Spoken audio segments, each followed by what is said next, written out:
जय हिंद। जो लोग UP police, UPSI, Bihar police, BPSC तैयारी 4, बीपीएससी एनीवन किसी भी एग्जाम की तैयारी कर रहे हैं, हर एक एग्जाम के लिए ये वीडियो बहुत ही ज़्यादा हेल्पफुल होने वाली है। ये इस वीडियो में हम लोग बिल्कुल शॉर्ट तरीके से भारत का भूगोल पढ़ रहे हैं और जिसमें मैंने 2 वीडियो आपको पढ़ा दिया है। जो लोग वो वीडियो नहीं देखे हैं, आप मेरे चैनल पे जाकर वो वीडियो देख सकते हैं। पार्ट 1 और पार्ट 2 करके 2 वीडियो पढ़ा दिया गया है। तीसरी वीडियो है ये, और तीसरी वीडियो में हम जानेंगे द्वीप समूह के बारे में। पहले वीडियो में हमने भारत का जो है स्थिति जाना, और दूसरी वीडियो में हमने तटीय मैदान और भौगोलिक संरचना के बारे में जाना, और चौथी वीडियो में हम द्वीप समूह के बारे में जान रहे हैं। अच्छा, हमारे भारत में कितने द्वीप हैं आपको पता होगा। 2 द्वीप हैं, एक है लक्षद्वीप और एक है अंडमान निकोबार। देखिए, पिछली क्लासों से मैं कुछ क्वेश्चन पूछूंगा, आपको फटाफट कमेंट बॉक्स में कमेंट करना है। देखिए, जब भी मैं नेक्स्ट क्लास आएंगी तो पिछली क्लास के क्वेश्चन में 5 क्वेश्चन पूछता हूं। जो 5 क्वेश्चनों का जवाब देगा तो नेक्स्ट वीडियो बनाते वक्त मैं उसका जिक्र जरूर करूंगा। पहला क्वेश्चन है, फटाफट जवाब देंगे। पहला क्वेश्चन है, 2 अक्षांश रेखाओं के बीच में कितने किलोमीटर का अंतर होता है। दूसरा क्वेश्चन आपको बताना है कि तमिलनाडु के तट को किस नाम से जानते हैं। तीसरा क्वेश्चन है आपका, मध्य पश्चिमी तट किसको कहते हैं। मध्य पश्चिमी तट किसको कहते हैं। चौथा क्वेश्चन है आपका जो सबसे इंपॉर्टेंट क्वेश्चन है कि बताना है आपको कि पाकिस्तान के साथ भारत के कौन कौन से राज्य या केंद्र शासित प्रदेश सीमा साझा करते हैं। 5वां और लास्ट क्वेश्चन है, आपको ये बताना है कि भारत का जो है क्षेत्रफल कितना है और विश्व में इसका कितना प्रतिशत है। ये आपके 5 क्वेश्चन है और 5 क्वेश्चनों का जवाब आप कमेंट बॉक्स में कर देंगे। और नेक्स्ट हम चलते हैं और आज देखते हैं द्वीप समूह के बारे में।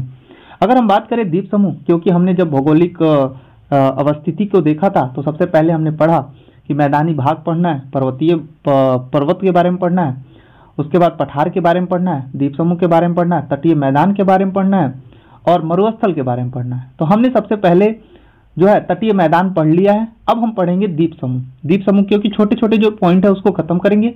जब हम हिमालय पढ़ेंगे, जो पर्वतीय क्षेत्र पढ़ेंगे तो थोड़ा लंबा वीडियो हो जाता है। फिर उसके बाद मैदानी भाग पढ़ेंगे तो वहाँ पे मिट्टी, वहाँ की फसल, ये सब चीज़ों को देखेंगे। तो चलिए स्टार्ट करते हैं द्वीप समूह। कुल द्वीपों की संख्या बात करें तो 247 द्वीप है। देखिए, अलग अलग बुक में अलग अलग बताया गया है, बट मैं जितना बता रहा हूँ वो इम्पोर्टेंट है। 247 द्वीप है टोटल, छोटे छोटे करके। लक्षद्वीप में लगभग 36 के आसपास द्वीप हैं। छोटे छोटे द्वीप करके लगभग 247 द्वीप हैं, जिसमें ये 247 द्वीप जो है 2 द्वीपों पे ही स्थित हैं। एक है बंगाल की खाड़ी में, यानी कि एक बंगाल की खाड़ी में जो है अंडमान, और अरब सागर में 43। यानी कि ये 247 जो द्वीप हैं, इसमें से 207 द्वीप जो हैं बंगाल की खाड़ी में है, 204 द्वीप बंगाल की खाड़ी में है, और 43 द्वीप जो है अरब सागर में है। और अरब सागर में जो 43 द्वीप हैं उसके समूह को हम लक्षद्वीप के नाम से जानते हैं, और जो बंगाल की खाड़ी में 204 द्वीप हैं उसके समूह को हम अंडमान निकोबार द्वीप समूह के नाम से जानते हैं। द्वीप समूह, नाम सुनिएगा, द्वीप समूह, जैसे वो लक्षद्वीप समूह बोलते हैं ना, तो उसमें छोटे छोटे द्वीप हैं और उसको मिला के लक्षद्वीप बोला जाता है। क्लियर है ना यहाँ तक। तो बताइए, अरब सागर में कितने द्वीप समूह, तो आप बता दोगे 43 द्वीप समूह। अगर बंगाल की खाड़ी में देखा जाए तो 204 द्वीप समूह है। क्लियर है यहाँ तक। चलिए, अब हम यहाँ पर जानते हैं, इधर हमारा बंगाल की खाड़ी, इधर हमारा अरब सागर, और ये हमारा है श्रीलंका। बंगाल की खाड़ी में अंडमान निकोबार, और वहीं हम बात करें श्रीलंका और भारत के बीच में ये तमिलनाडु क्षेत्र है। तो श्रीलंका और भारत के बीच में जो है पम्बन द्वीप है। श्रीलंका और भारत के बीच में कौन सा द्वीप है, पम्बन द्वीप है, और आदिम पुल भी है। क्वेश्चन पूछेगा आदिम पुल और पम्बन द्वीप कहाँ है, तो भारत और श्रीलंका के बीच में है। भारत के किस क्षेत्र से, तो तमिलनाडु और श्रीलंका के बीच में जो क्षेत्र स्थित है उसको पम्बन द्वीप और जो है क्या बोलते हैं, आदम पुल के नाम से जानते हैं। ये याद रहेगा आपको। अब देखिए, श्रीलंका और तमिलनाडु के बीच में कितने किलोमीटर का गैप है। जो श्रीलंका है हमारा और तमिलनाडु क्षेत्र है जो हमारा भारत का सबसे दक्षिणतम छोर है, तो श्रीलंका जो कन्याकुमारी है, कन्याकुमारी से अगर हम बोले श्रीलंका कितना दूर है, तो मात्र 35 किलोमीटर की दूरी पर है। कितना किलोमीटर, ओनली 35 किलोमीटर की दूरी पर है, क्योंकि बीच में भाई समुद्र है, तो लगभग 35 किलोमीटर ये समुद्र का ही रास्ता है, ऐसे बोल सकते हैं। ठीक है, अब हम बात करते हैं लक्षद्वीप के बारे में। ये हमारा लक्षद्वीप है। लक्षद्वीप की बात करें तो इस पे 43 द्वीप है और ये अरब सागर में है। ये चीजें हमने बता दिया। ये प्रवाल द्वीप से बने हैं। ये प्रवाल एक प्रकार के जीव होते हैं। मूंगा, प्रवाल भित्ति जिसको बोलते हैं, मूंगा इसका अन्य नाम मूंगा है। तो ये जो मूंगा जीव हैं, जब ये मर जाते हैं तो इनके जो कंकाल होते हैं वो समुद्र में इकट्ठा होने लगते हैं और इकट्ठा होते होते ये समुद्र से ऊंचाई पर स्थित हो गया है। उसी का नाम द्वीप दिया गया है, द्वीप कहा गया है। और ये प्रवाल भित्तियों द्वारा बनाया गया द्वीप है। तो लक्षद्वीप कैसा द्वीप है? तो प्रवाल भित्तियों द्वारा बनाया गया द्वीप है या मूंगा द्वीप है। मूंगा द्वीप बोलेंगे या बोलेंगे प्रवाल द्वीप है। क्लियर है ना? अब देखिए, मूंगा द्वीप बोले या प्रवाल द्वीप है। लक्षद्वीप की बात करें तो 36 द्वीप है यहाँ पर लक्षद्वीप पर। लक्षद्वीप में कितना द्वीप है? 36 द्वीप है। लक्षद्वीप के अंडर में कितने द्वीप हैं? 36 द्वीप हैं। क्लियर है? अगर बोले इसकी राजधानी जो है कावर्ती है। एग्जाम में क्वेश्चन पूछता है कि सुमन को कावर्ती जाना है। सुमन को कहाँ जाना है? कावर्ती जाना है। तो बताइए वो किस केंद्र शासित प्रदेश या राज्य में जाएगी? तो आप बताओगे भैया लक्षद्वीप पर जाएगी। समझ में आया? ऐसे एग्जाम में क्वेश्चन पूछेगा है। और जबकि लक्षद्वीप का सबसे बड़ा द्वीप बोले तो मिनिकॉय है। कौन है? मिनिकॉय है। लक्षद्वीप का सबसे बड़ा द्वीप मिनिकॉय है। यहाँ तक समझ में आया? वहीं हम बात करें अंडमान निकोबार पर 204 द्वीप हैं और ये बंगाल की खाड़ी में स्थित है। अंडमान निकोबार पर 204 द्वीप है और ये बंगाल की खाड़ी में स्थित है। एक बार फटाफट रिवीजन करेंगे। हमने बताया द्वीप समूह में टोटल 247 द्वीप है, जिसमें 204 जो है बंगाल की खाड़ी में, 43 जो है आपका जो कि अरब सागर में। और सबसे पहले हमने देखा कि श्रीलंका और भारत के बीच में कुल 35 किलोमीटर का दूरी है और इसके बीच में जो है आदमपुल और पम्बन द्वीप पड़ता है।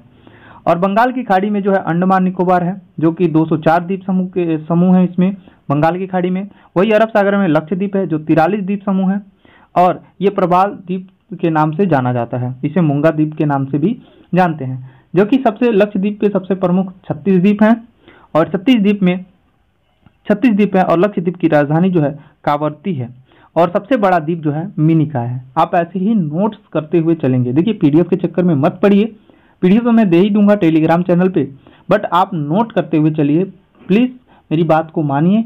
आप जैसे मैं नोट किया हूँ ऐसी फिगर बना के नोट कीजिए, चीज़ों को समझिए। और जब आप खुद अपने हैंड राइटिंग से नोट करेंगे तो दिमाग में बैठेगा कि यहाँ पर सर क्या बोले थे और मैं क्या नोट किया हूँ। तो उससे क्या होगा कि आप जब बाद में रिवीजन करेंगे तो चीज़ें बहुत ही अच्छे से आपको समझ में आएंगी। अगर आप एक बार वीडियो देख लिए और फिर आप नोट्स को पलटोगे, पीडीएफ को देखोगे, क्योंकि मुझे 100% पता है कि आप लोग वीडियो 2x में करके ही देखते हैं। अगर आप सिंपल में देखें तब तो समझ में आए। तो आप लोग बस क्या कहते हैं, क्रम पूर्ति करते एक तरह से होता है ना, क्रम पूर्ति की मैंने इस वीडियो को क्या कर लिया, देख लिया, क्योंकि कोई टाइम देना नहीं चाहता है। चलिए अब हम बात करते हैं। हमने लक्षद्वीप बहुत अच्छे से समझ लिया। लक्षद्वीप का सबसे बड़ा द्वीप कौन सा है? मिनिकॉय है। अब अंडमान निकोबार द्वीप समूह की बात करें तो ये ज्वालामुखी निर्मित द्वीप है। यहाँ पर ज्वालामुखी निर्मित द्वीप है। हमारे भारत में 2 ज्वालामुखी हैं जो कि दोनों अंडमान निकोबार पर है। एक तो सुप्त है यानी कि कभी भड़कता ही नहीं है, और दूसरा क्या है, उसमें से मैग्मा लावा निकलता रहता है टाइम टाइम पर। तो अंडमान निकोबार की बात करें तो इसकी राजधानी जो है पोर्ट ब्लेयर है, जिसका नया नाम हो गया है विजयपुरम। क्वेश्चन पूछेगा अंडमान निकोबार की राजधानी क्या है, तो पोर्ट ब्लेयर नाम मारकर अब बताएंगे आप विजयपुरम है। क्या है? विजयपुरम इसका नया नाम है। ये इसकी जो राजधानी है दक्षिणी अंडमान पर स्थित है। क्वेश्चन कई बार पूछा गया है, अंडमान निकोबार की राजधानी कहाँ स्थित है, तो दक्षिणी अंडमान पर है। कहाँ है? दक्षिणी अंडमान पर है। याद रखेंगे आप लोग, ठीक है। इसकी सबसे ऊंची चोटी, अंडमान निकोबार की एक सबसे ऊंची चोटी है जिसको हम सैंडल पिक कहते हैं। कौन सा पिक? Sandal pick. इसकी ऊंचाई है 738 मीटर। कितना? 738 मीटर है और ये उत्तरी अंडमान पर है। क्वेश्चन पूछेगा अंडमान निकोबार की सबसे ऊंची चोटी, तो आप बता देना सैंडल पिक है जो उत्तरी अंडमान पर स्थित है, जबकि दक्षिणी अंडमान पर इसकी राजधानी स्थित है। अब उत्तरी अंडमान पे स्थित है सैंडल पीक, जिसकी ऊंचाई है 738 मीटर। 738 मीटर। समझ में आया? चलिए आगे ध्यान दीजिएगा। आगे कह रहा है वैरन द्वीप एक ज्वालामुखी है। वैरन द्वीप क्या है? एक ज्वालामुखी है। और ये वैरन द्वीप जो है वैरन ज्वालामुखी और वैरन द्वीप पर स्थित है। तो वैरन ज्वालामुखी जागृत ज्वालामुखी है, यानी वैरन ज्वालामुखी जो है ये समय समय पर यहाँ से धुएं, लावा, मैग्मा वगैरह निकलता रहता है। तो ये आपको पता होना चाहिए। और नारकोडम जो है सुसुप्त ज्वालामुखी है। तो एक आपने देखा वैरन द्वीप पे 2 ज्वालामुखी, एक वैरन ज्वालामुखी और एक है नारकोडम ज्वालामुखी। तो नारकोडम जो है सुसुप्त है, यानी कि अब उससे विस्फोट नहीं होता है, जबकि वैरम ज्वालामुखी है वो जागृत है, उसमें से विस्फोट होता रहता है टाइम टाइम पर। ये आपको नोट करके रखना होगा। वही हम बात करें पाक जल संधि, तो श्रीलंका और भारत के बीच में जो सीमा रेखा काम करता है वो है पाक जल संधि के नाम से हम लोग जानते हैं। पाक से पाकिस्तान याद मत कीजिएगा। तो पाक जल संधि किन दो देशों के बीच में है? तो भारत और श्रीलंका के बीच में है। अब वहीं हमने पम्बन द्वीप की बात किया था, आदम पुल की बात किया था। तो पम्बन द्वीप आदम पुल जो है भारत और श्रीलंका के बीच में है। और वहीं एक मन्नार की खाड़ी स्थित है। भारत और श्रीलंका के बीच जो एक खाड़ी है जो कि तमिलनाडु के क्षेत्र में पड़ता है, कन्याकुमारी के पास, उसको हम मन्नार की खाड़ी कहते हैं। मन्नार की खाड़ी की बात करें तो यहाँ पे रामेश्वरम के पास पम्बन द्वीप है। पम्बन द्वीप क्वेश्चन पूछेगा पम्बन द्वीप कहाँ है? तो रामेश्वरम के पास जो है पम्बन द्वीप स्थित है और ये मन्नार की खाड़ी में है। पम्बन द्वीप कहाँ है? मन्नार की खाड़ी में है।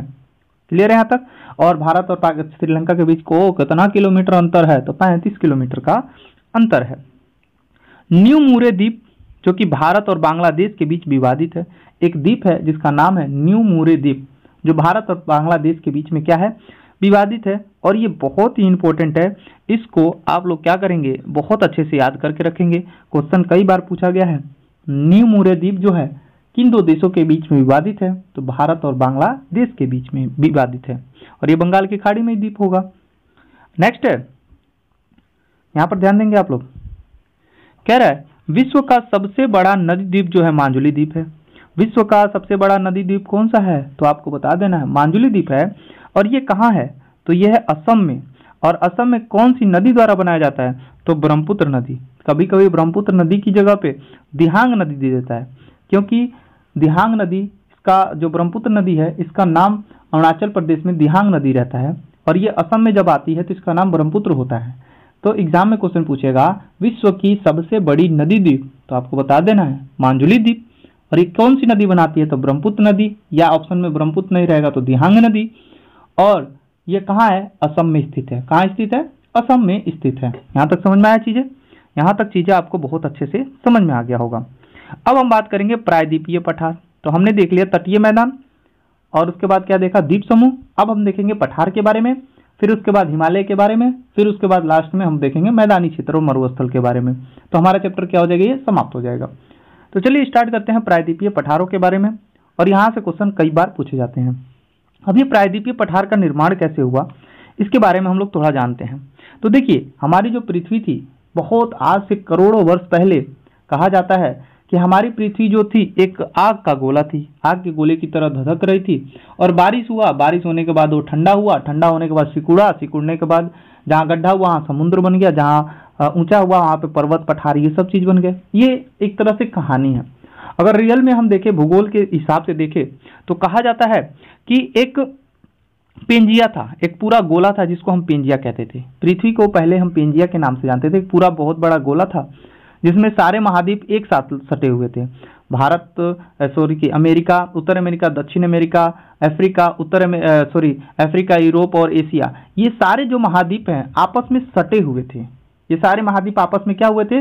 सटे हुए थे, जिसको हम पेंजिया के नाम से जानते थे। क्या नाम जानते थे? पेंजिया। याद रहेगा, ये एग्जाम में टीआरई में क्वेश्चन पूछा हुआ है। देखिए मैंने यहाँ पे टीआरई लिख भी रखा है कि टीआरई में एग्जाम में क्वेश्चन पूछा है कि जब सारे महाद्वीप एक साथ सटे हुए थे, एक साथ मिले हुए थे, तो उसको क्या बोलते थे? पेंजिया बोलते थे। और इसके चारों तरफ पानी था। इसके चारों तरफ क्या था? पानी था, जिसे हम पेंथालासा बोलते थे। क्या बोलते थे? पेंथालासा बोलते थे। सारा महाद्वीप एक साथ मिला तो उसको क्या बोले? पेंजिया। और चारों तरफ पानी था तो क्या बोले? पेंथालासा। चारों तरफ पानी था तो क्या बोले? पेंथालासा। अब क्या हुआ? इन पूरे महाद्वीपों के बीच में एक पानी सा, सरकरा सा पहाड़ पानी का भर गया, जिसको हम बोले एथिस सागर। क्या बोले? एथिस सागर। एग्जाम्पल में यहाँ पे समझिएगा कि हमारी ये पूरी पृथ्वी है और सारा जो है जितने भी महाद्वीप हैं सब आपस में जुड़े हुए हैं और इसके चारों तरफ पानी है, बीच में नहीं है, चारों तरफ पानी है। ठीक है, जैसे कि आप लोग देखते हैं उत्तर अमेरिका, दक्षिण अमेरिका के बीच में पानी है, इधर अटलांटिक सागर, इधर प्रशांत महासागर, ऐसे देखने को मिलता है ना। ये पहला ऐसा नहीं था।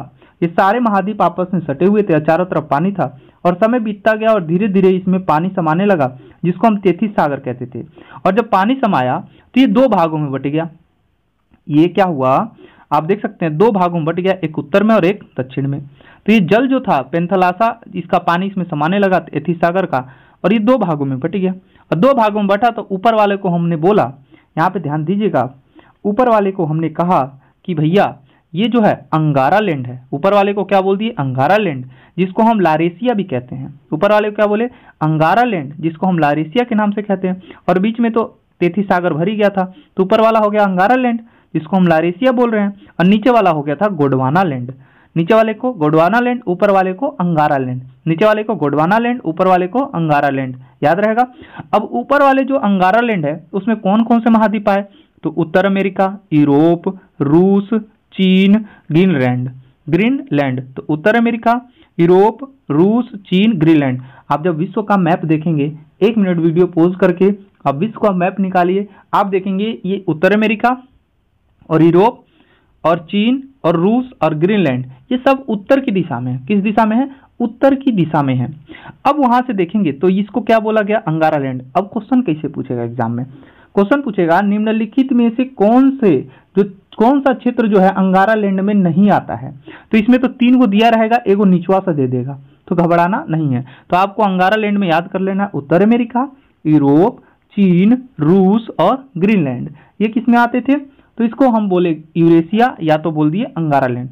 अब गोंडवाना लैंड के भाग कौन कौन से बने? तो दक्षिण अमेरिका, अफ्रीका, मेडागास्कर, जो कि मेडागास्कर जो है हिंद महासागर में पड़ता है, अरब प्रायद्वीप, प्रायद्वीपीय भारत, और ऑस्ट्रेलिया और अंटार्कटिका, ये सारे कब क्या हो गए? हमारे गोंडवाना लैंड के भाग हुए। तो आप अभी देख सकते हैं, आप समझ सकते हैं कि अगर क्वेश्चन पूछेगा भारत का जो प्रायद्वीपीय पठार किसका भाग है, तो आप कहोगे गोंडवाना लैंड का भाग है। किसका भाग है? गोंडवाना लैंड का भाग है। तो हमारा भारत किसका भाग है? तो आप बता दो कि गोंडवाना लैंड का भाग है। समझ में आ गया? ये चीजें हमको समझाने में मुश्किल तो नहीं हुई, बट पता नहीं आपको समझ में आया कि नहीं आया। उम्मीद करता हूँ आपको समझ में आ गया होगा। तो हमारा प्रायद्वीपीय भाग, जो कि प्रायद्वीपीय पठार जो है किसका भाग है? गोंडवाना लैंड का भाग है। समझ में आ गया ना? तो भैया आपको समझ में आ गया होगा, हमारे पृथ्वी के जितने महाद्वीप थे वो एक पास चिपके हुए थे, जिसको हमने बोल दिया था पेंजिया, और चारों तरफ पानी घूम रहा था उसके, तो उसको बोला पेंथालासा। और धीरे धीरे बीचों में पानी समा गया, जिसे हम तेथीस सागर बोले, और ये 2 भागों में बट गया। ऊपर वाले को अंगारा लैंड और नीचे वाले को हमने बोला कि यह है गोंडवाना लैंड। अंगारा लैंड को हम यूरेशिया के नाम से भी जाने। अंगारा लैंड में जो क्षेत्र आए वो उत्तर अमेरिका, यूरोप, रूस, चीन और ग्रीनलैंड आया। और वही गोंडवाना लैंड के क्षेत्र में देखे तो दक्षिण अमेरिका, अफ्रीका, मेडागास्कर, अरब प्रायद्वीप, प्रायद्वीपीय भारत, ऑस्ट्रेलिया और अंटार्कटिका, ये क्षेत्र सब आ गए। समझ आ गया? और प्रायद्वीपीय भारत जो है किसका भाग है? तो आप बता दोगे गोंडवाना लैंड का भाग है। क्लियर है ना? अब जो प्रायद्वीपीय पठार है कैसे बने हैं? तो ग्रेनाइट नीस चट्टानों से बने हुए हैं। क्वेश्चन पूछता है कि प्रायद्वीपीय पठार किससे बने हुए हैं, तो आपको बताना है ग्रेनाइट नीस चट्टान से मिलकर बने हुए हैं हमारे प्रायद्वीपीय पठार। प्रायद्वीपीय पठार ग्रेनाइट नीस चट्टान से मिलकर बने हुए हैं। अब देखिए, पश्चिमी घाट को हम सहादरी के नाम से जानते हैं। पश्चिमी घाट को हम, पूरी जो पश्चिमी घाट है जो कि गुजरात से लेकर केरल तक के पश्चिमी घाट को हम सहादरी के नाम से जानते हैं। और यह है पूर्वी घाट, यह है गोंडवाना लैंड का ये भाग क्या है? प्रायद्वीपीय पठार जो है गोंडवाना लैंड का भाग है। समझ में आ गया? तो हम लोगों ने ये जान लिया कि जो हमारा पठारीय भाग है, जो प्रायद्वीपीय पठार है, वो नीस चट्टानों से बना हुआ है, ग्रेनाइट नीस चट्टानों से मिलकर बना है। प्रायद्वीपीय भारत की बात करें तो जो प्रायद्वीपीय भारत है, पूरे भारत में इसका कितना क्षेत्रफल है? तो भारत में कुल इसका क्षेत्रफल है 16 लाख वर्ग किलोमीटर। 16 लाख वर्ग किलोमीटर स्क्वायर जो है इसका क्षेत्रफल है। वैसे पूरे भारत का क्षेत्रफल कितना है? तो 32,87,263 वर्ग किलोमीटर है, जिसमें 16 लाख वर्ग किलोमीटर पे प्रायद्वीपीय पठार फैला हुआ है। इसकी औसतन ऊंचाई जो है 600 से लेकर 900 मीटर तक है। 600 से लेकर 900 मीटर इसकी औसतन ऊंचाई है। वहीं हम बात करें सभी देश एक साथ जुड़े थे तो जिसे हम पेंजिया कहते थे, जो अभी हमने आपको समझाया। उसके चारों ओर जल था जिसे हम पेंथालासा कहते थे। इसके ऊपर एथीस सागर आ गया, एथीस सागर था, जो उत्तर भाग में अंगारा लैंड जो कि लारेसिया कहा गया, दक्षिण भाग का जो कि गोंडवाना लैंड कहा गया। और गोंडवाना लैंड का ही भाग क्या है? हमारा भारत है। यहाँ पर एकदम बहुत ही इंपॉर्टेंट पॉइंट है, याद करके रखेंगे। हरतौली का पठार जो है राजस्थान में मालवार के पठार को कहा जाता है। जो मालवार का पठार मध्य प्रदेश में पड़ता है, मालवार का पठार, उसको राजस्थान में हरतौली का पठार कहते हैं। हरतौली का पठार कहते हैं, याद रखिएगा, नोट लगाकर लिख लीजिएगा, क्योंकि ये एग्जाम में क्वेश्चन पूछा जाता है। हरतौली का पठार कहाँ है? तो राजस्थान में है। हरतौली का पठार अन्य किसका नाम, यानी कि मालवार के पठार को राजस्थान में किस नाम से जानते हैं? तो हरतौली के पठार के नाम से जानते हैं, हरदौली का पठार। अब यहाँ पर देखेंगे आप, एक नक्शा बना हुआ है और इसमें बहुत कुछ छिपा हुआ है, बस आपको समझने की देर है, मैं इसको समझाता हूँ अच्छे से। देखिए, सबसे पहली बात यहाँ पे है मध्य प्रदेश, और मध्य प्रदेश में यहाँ पे है मालवा का पठार। तो मालवा का पठार कहाँ है? मध्य प्रदेश में। आप देख सकते हैं यहाँ पर मैप में मध्य प्रदेश में मालवा का पठार है। उसके बाद आप देखेंगे ये जो क्षेत्र है, ये है, इसे कहते हैं बुंदेलखंड का पठार। क्या बोलेंगे? बुंदेलखंड का पठार, बघेलखंड नहीं, बुंदेलखंड का पठार। अभी जो बुंदेलखंड का पठार है वो यूपी और मध्य प्रदेश में फैला हुआ है। तो क्वेश्चन पूछेगा मालवार का पठार कहाँ है? तो मध्य प्रदेश में। अगर पूछ लिया क्वेश्चन बुंदेलखंड का पठार कहाँ का है, तो उत्तर प्रदेश और मध्य प्रदेश में फैला हुआ है। वहीं हम बात करें इस पठार की, तो यह है बघेलखंड का पठार। कौन सा पठार? बघेलखंड का पठार, और यह है छत्तीसगढ़ में। क्वेश्चन पूछेगा बघेलखंड का पठार कहाँ है? तो छत्तीसगढ़ में है। बघेलखंड का पठार छत्तीसगढ़ में है। वही देखेंगे तो ये झारखंड वाला क्षेत्र हो जाता है। यहाँ पे छोटा नागपुर का पठार जो कि झारखंड में है। तो अभी आपने 4 पठारों को देखा। सबसे पहले मालवा का पठार जो कि मध्य प्रदेश में है, दूसरा बुंदेलखंड का पठार जो कि उत्तर प्रदेश और मध्य प्रदेश में है, और तीसरा बघेलखंड का पठार जो कि छत्तीसगढ़ में है, और जो छोटा नागपुर का पठार है वो कहाँ है? झारखंड में है। आप देख सकते हैं कितने छोटे से मैप में मैंने यहाँ पर बहुत ही अच्छे से इसको बना रखा है। तो चीज़ें आपको समझ में आ रही होंगी, मुझे उम्मीद होगी, मुझे विश्वास है।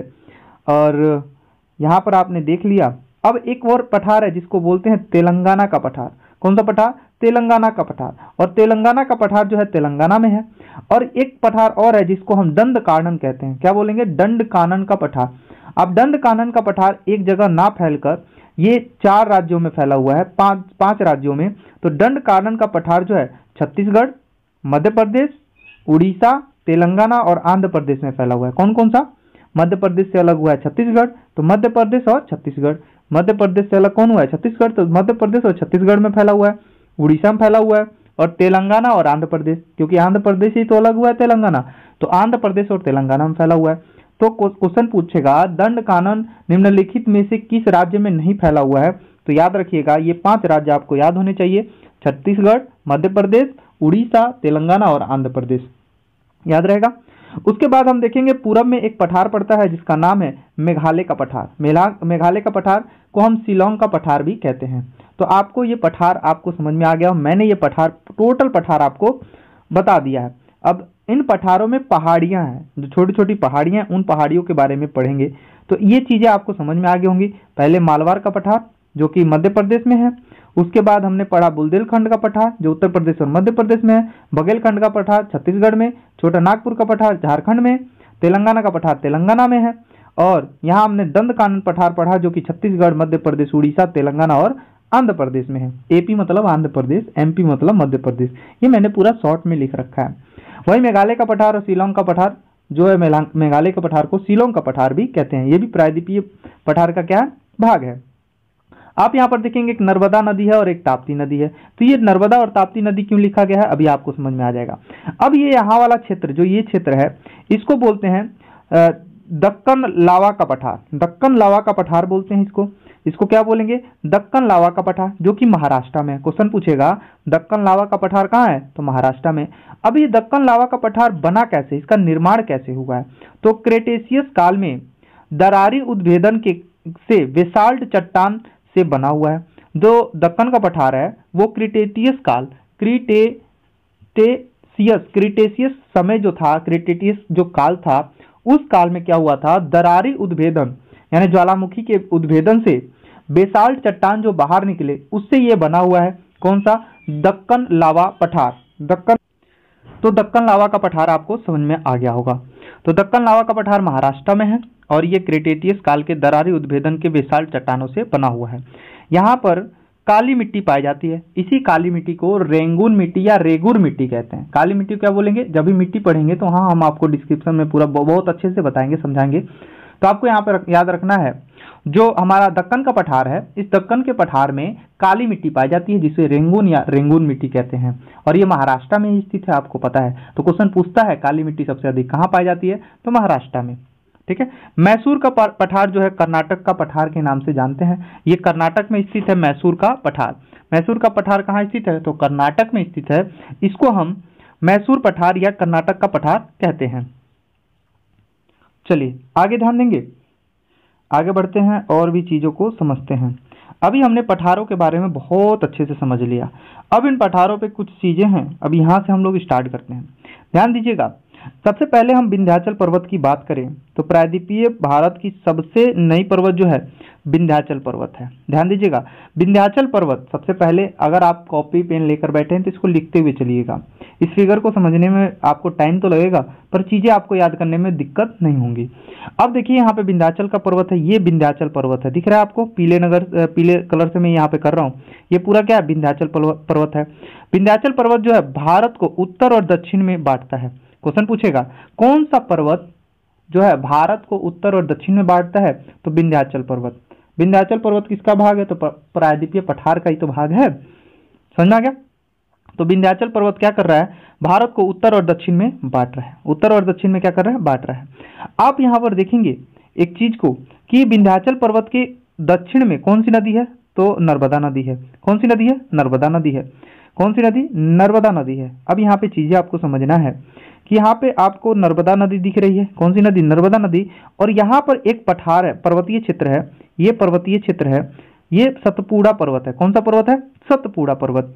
कौन सा पर्वत है, तो आप कहोगे सर आपने तो अभी बताया सतपुड़ा पर्वत है जो मध्य प्रदेश में फैला हुआ है सबसे ज्यादा। तो अब ये सतपुड़ा पर्वत है, आप यहाँ पे समझिएगा, ये नर्मदा नदी है, ठीक है। और ये क्या है आपका पूरा ये जो क्षेत्र है ये कौन सा है, तो विंध्याचल पर्वत है। ये क्या है, विंध्याचल पर्वत है।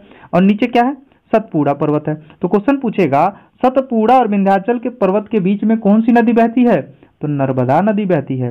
अब क्वेश्चन यहाँ से ये भी बन सकता है विंध्याचल के दक्षिण में कौन सी नदी, तो नर्मदा और ताप्ती दोनों है। वही सतपुड़ा के दक्षिण में कौन सी है, तो ताप्ती नदी है। सतपुड़ा के उत्तर में कौन सी नदी है, तो नर्मदा नदी है। याद रहेगा, समझ में आया आपको, क्योंकि ये सतपुड़ा पर्वत है, क्योंकि यहाँ पर आप लाइन से देख सकते हैं, यहाँ पर मैंने लिखा है ये सतपुड़ा पर्वत है जो मध्य प्रदेश में सबसे ज्यादा फैला हुआ है। ठीक है, समझ में आ गया यहाँ तक आपको। अब यहाँ पर एक चीज समझिएगा, अभी जो सतपुड़ा पर्वत जो मध्य प्रदेश में है, यहाँ पर इसमें मैकाल पर्वत है, महादेव पर्वत और मैकाल पर्वत। महादेव पहाड़ी और मैकाल पर्वत जो है किसका भाग है, तो सतपुड़ा पर्वत का भाग है। सतपुड़ा पर्वत का भाग है महादेव पर्वत और मैकाल पहाड़ी। मैकाल पहाड़ी और महादेव पर्वत जो है सतपुड़ा पर्वत का ही क्या है, भाग है। काठियावाड़ तट और काठियावाड़ पर्वत जो है कहाँ है, गुजरात में है। ये तो मैंने आपको पहले ही बता दिया था। गिर पर्वत जो कि गुजरात में है। गिर पर्वत कहाँ है, गुजरात में है। गिर पर्वत गुजरात में। अजंता पर्वत जो है आपका महाराष्ट्र में है। अजंता पर्वत कहाँ है, तो महाराष्ट्र में है। अजंता पर्वत महाराष्ट्र में। हरिश्चंद्र पर्वत जो कि महाराष्ट्र में ही है। हरिश्चंद्र पर्वत भी कहाँ है, महाराष्ट्र में है। कहाँ भैया, महाराष्ट्र में है। क्लियर है। अब यहाँ पर देखेंगे, यहाँ पर है मालवा पठार, मालवा का पठार। अब मालवा पठार के पश्चिम है कि नहीं, मालवा पठार के पश्चिम में अरावली पर्वत पड़ता है। मालवा पठार के पश्चिम में क्या है, अरावली पर्वत है, यानी थार मरुस्थल है। और अरावली पर्वत के जो पश्चिम में क्या है, थार मरुस्थल। यहाँ पे लिखा है अरावली पर्वत के पश्चिम में क्या है, थार मरुस्थल है। तो क्वेश्चन देखिए कैसे पूछेगा, अरावली पर्वत कहाँ है, तो मालवा पठार के पश्चिम में अरावली पर्वत पड़ता है और अरावली पर्वत के पश्चिम में थार मरुस्थल पड़ता है। अब जो अरावली पर्वत है इसके बारे में समझते हैं। अरावली पर्वत की सबसे ऊंची चोटी माउंट अबू के पास, अरावली पर्वत के माउंट अबू के पास गुरु शिखर है, जो राजस्थान की या अरावली पर्वत की सबसे ऊंची चोटी है। अरावली पर्वत की सबसे ऊंची चोटी है गुरु शिखर, जो कहाँ पड़ता है, माउंट अबू में। और माउंट अबू कहाँ है, अरावली पर्वत में।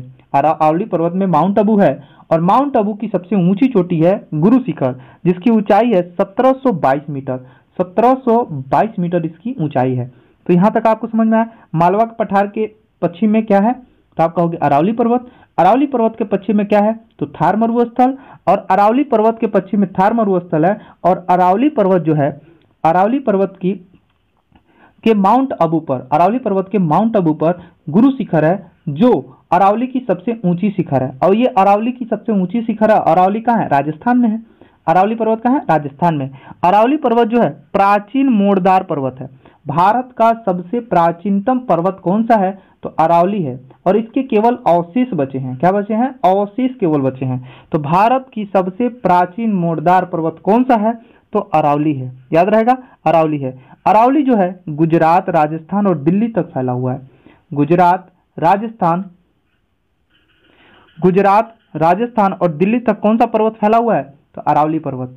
अब देखिए, राजस्थान और दिल्ली की बात करें तो दिल्ली में जो हमें रायसीन की पहाड़ी मिलती है, जहां राष्ट्रपति का भवन है, वो अरावली पर्वत का ही भाग है। तो क्वेश्चन कई बार एग्जाम में पूछता है कि राष्ट्रपति का भवन कहाँ है? तो रायसीन की पहाड़ी पर। और रायसीन की पहाड़ी जो किसका भाग है? तो अरावली पर्वत का भाग है।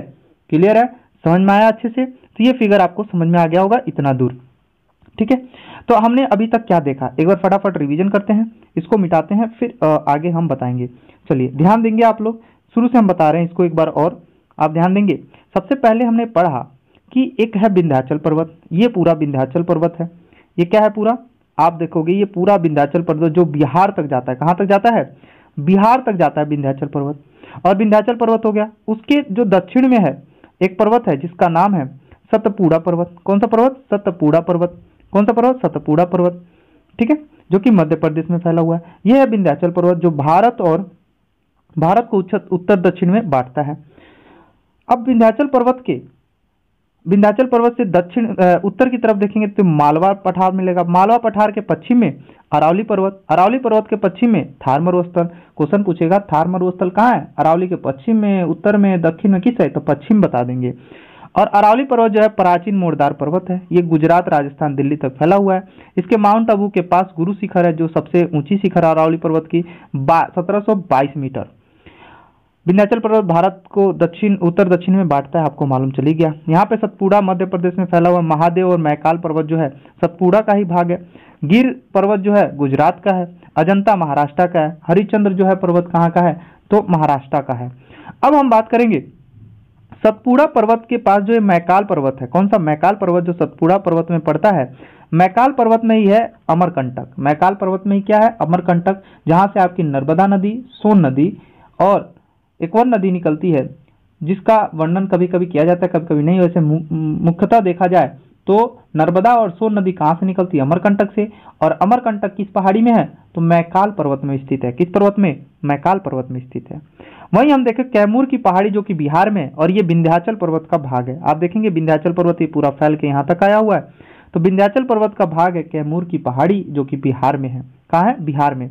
वहीं झारखंड में देखें हिमाचल का ही भाग है। झारखंड में पारसनाथ की पहाड़ी की बात करें तो झारखंड में, और 1365 मीटर इसकी ऊंचाई है। पारसनाथ चोटी बोलते हैं इसको, पारसनाथ की चोटी, जो कि 1365 मीटर इसकी ऊंचाई है, जो कि झारखंड में है। और ये छोटे नागपुर में है। कहाँ है? छोटे नागपुर के पठार में स्थित है पारसनाथ की चोटी। क्वेश्चन पूछेगा छोटे नागपुर की सबसे ऊंची चोटी कौन सी है? तो पारसनाथ की चोटी है जो कि झारखंड में है, और इसकी ऊंचाई जो है 1365 मीटर है। कितना? 1365 मीटर है। वहीं हम बात करें मेघालय में, तो मेघालय में आपके 3 प्रमुख पर्वत पड़ते हैं। एक का नाम है गारो, खासी और जैंतिया। गारो, खासी, जैंतिया, ये तीनों पर्वत कहाँ है? मेघालय में है। ये प्रायद्वीपीय पठार का भाग है। प्रायद्वीपीय पठार का क्या है? भाग है गारो, खासी, जैंतिया। गारो, खासी, जैंतिया पहाड़ी कहाँ का है? तो मध्य मेघालय का है। और ये भी क्या है? प्रायद्वीपीय पठार का भाग है। तो ये चीजें आपको बहुत अच्छे से मैपिंग से समझ में आ रहा होगा। अब देखेंगे सतपुड़ा की सबसे ऊंची चोटी कौन सी है? तो पंचमढ़ी के निकट सतपुड़ा की सबसे ऊंची चोटी पंचमढ़ी के निकट महादेव पहाड़ी में धूपगढ़ है। तो क्वेश्चन पूछेगा धूपगढ़ जो चोटी है वो किस पहाड़ी के अंतर्गत है? तो महादेव पहाड़ी। और महादेव पहाड़ी किसके अंतर्गत है? तो अरावली पहाड़ी, अरावली पर्वत के। तो अरावली पर्वत में महादेव एक पर्वत का नाम है, और उसकी सबसे ऊंची जो चोटी है उसका नाम है धूपगढ़, जिसकी ऊंचाई कितनी है? 1350 मीटर। 1350 मीटर। तो धूपगढ़ किसकी सबसे ऊंची चोटी है? तो आप कहेंगे सतपुड़ा की, और ये महादेव पहाड़ी में पड़ता है। क्लियर है? यहाँ तक समझ में आ गया बहुत अच्छे से। अब हमने देखा, ये तो हमने प्रायद्वीपीय भारत का देखा, हमने बीचों बीच का। अब देखेंगे दक्षिण भारत के जो पर्वत हैं, जो पश्चिमी घाट के पर्वत बोल सकते हैं या पूर्वी घाट के पर्वत बोल सकते हैं, उनके बारे में जानते हैं। क्लियर है? अब यहाँ पर देखेंगे तो सबसे पहले हम बात करेंगे इस पर्वत की यहाँ पे। तो ये पर्वत कौन सा है? नीलगिरी पर्वत। और नीलगिरी पर्वत की सबसे ऊंची चोटी है दोदा बेटा। क्वेश्चन पूछता है नीलगिरी पर्वत कहाँ है? तो तमिलनाडु में है। और नीलगिरी पर्वत की सबसे ऊंची चोटी है दोदा बेटा, जिसकी ऊंचाई है 2637 मीटर। 2637 मीटर इसकी ऊंचाई है। और ये नीलगिरी पर्वत जो है कहाँ है? तमिलनाडु में स्थित है। और इसकी सबसे ऊंची चोटी दोदा बेटा है। दोदा बोट है। क्वेश्चन पूछेगा दोदा बेटा किसकी सबसे ऊंची चोटी है? तो नीलगिरी की सबसे ऊंची चोटी है, जिसकी ऊंचाई कितनी है? तो 2637 मीटर है। क्लियर है? यहाँ तक समझ में आया चीजें? अब हम बात करें पश्चिमी घाट और पूर्वी घाट जहां मिलते हैं वहां पे कौन सा पर्वत पाया जाता है? तो नीलगिरी पर्वत पाया जाता है। क्योंकि अगर हम बोले, ये देखिए ये तो पूर्वी घाट हो गया आपका, और ये क्या है? पश्चिमी घाट। अब यहाँ पे जहाँ पे ये मिल रहे हैं दोनों, यहाँ पे कौन सा पर्वत पाया जाता है? तो यहाँ पे नीलगिरी पर्वत पाया जाता है। और नीलगिरी पर्वत तमिलनाडु में स्थित है। और इसकी सबसे ऊंची चोटी है दोदा बेटा। कौन सी बेटा? दोदा बेटा, दोगला बेटा नहीं, दोदा बेटा है। और ये पश्चिमी घाट और पूर्वी घाट को मिलाने का काम करता है नीलगिरी पर्वत। समझ में आ गया? अब हम बात करें, ये पश्चिमी तट है। ये कौन सा तट है? पश्चिमी तट। और ये हमारा पूर्वी तट है। अब यहाँ पे ध्यान दीजिएगा, पूर्वी तट की सबसे ऊंची चोटी है महेंद्रगिरी। क्वेश्चन पूछा जाता है कि पूर्वी तट की सबसे ऊंची चोटी कौन सी है? तो महेंद्रगिरी है, जो कि उड़ीसा राज्य में है। कहाँ? उड़ीसा राज्य में है महेंद्रगिरी, जिसकी ऊंचाई है 1501 मीटर। 1501 मीटर इसकी ऊंचाई है उड़ीसा में महेंद्रगिरी की। तो क्वेश्चन पूछेगा कि बताइए पूर्वी घाट की सबसे ऊंची चोटी कौन सी है? तो महेंद्रगिरी है, जिसकी ऊंचाई कितनी है? तो 1501 मीटर है उड़ीसा में। कहाँ? उड़ीसा में। ये पूर्वी घाट की सबसे ऊंची चोटी होगी। सेवराय पहाड़ी जो कि तमिलनाडु में है। क्वेश्चन पूछेगा सेवराय पहाड़ी कहाँ है? तमिलनाडु में। और ये पूर्वी घाट का क्या है? एक भाग है। वही हम बात करें प्रायद्वीपीय भारत की सबसे दक्षिण में जो पहाड़ी है, प्रायद्वीपीय भारत के सबसे दक्षिण में या भारत की सबसे दक्षिण में जो पहाड़ी है उसका नाम क्या है? तो इलायची की पहाड़ी, जिसको हम कांगडम की पहाड़ी कहते हैं, काबडम की पहाड़ी कहते हैं। अब ये कांगडम की पहाड़ी को हम इलायची की पहाड़ी के नाम से जानते हैं, जो सबसे दक्षिणी पहाड़ी है हमारा। कांगडम की पहाड़ी इलायची की सबसे ऊंची पहाड़ी है। और ये कोडाईनाल में स्थित है। और कोडाईनाल जो है पालिनी की पहाड़ी में आता है। यानी कि कोडाईनाल की सबसे ऊंची चोटी अगर बोले तो कांगडम की पहाड़ी है। कांगडम पर्वत है या कांगडम की पहाड़ी है। और ये कोडाईनाल में है। और कोडाईनाल किसका भाग है? तो पालिनी की पहाड़ी का भाग है। और ये इलायची की सबसे ऊंची चोटी कौन सी है? कांगडम है। कौन है? कांगडम। और कांगडम किसका भाग है? कोडाईनाल का। कोडाईनाल किसका भाग है? तो पालिनी पहाड़ी का। समझ आ गया? पश्चिमी तट की बात करें तो पश्चिमी तट में आप देखेंगे अन्नामलाई, जो कि तमिलनाडु में है। अन्नामलाई का है ये वाला भाग, अन्नामलाई, जो कि तमिलनाडु में है। अन्नामलाई की सबसे ऊंची चोटी है अनाईमुड़ी, जो दक्षिण भारत की सबसे ऊंची चोटी है। क्वेश्चन पूछेगा दक्षिण भारत की सबसे ऊंची चोटी तो अनाईमुड़ी, या तो पश्चिमी घाट की सबसे ऊंची चोटी तो अनाईमुड़ी, पूर्वी घाट की सबसे ऊंची चोटी तो महेंद्रगिरी। पूर्वी घाट की सबसे ऊंची चोटी महेंद्रगिरी। और अनाईमुड़ी जो है सबसे ऊंची चोटी है कहाँ की? तो ये पश्चिमी घाट की।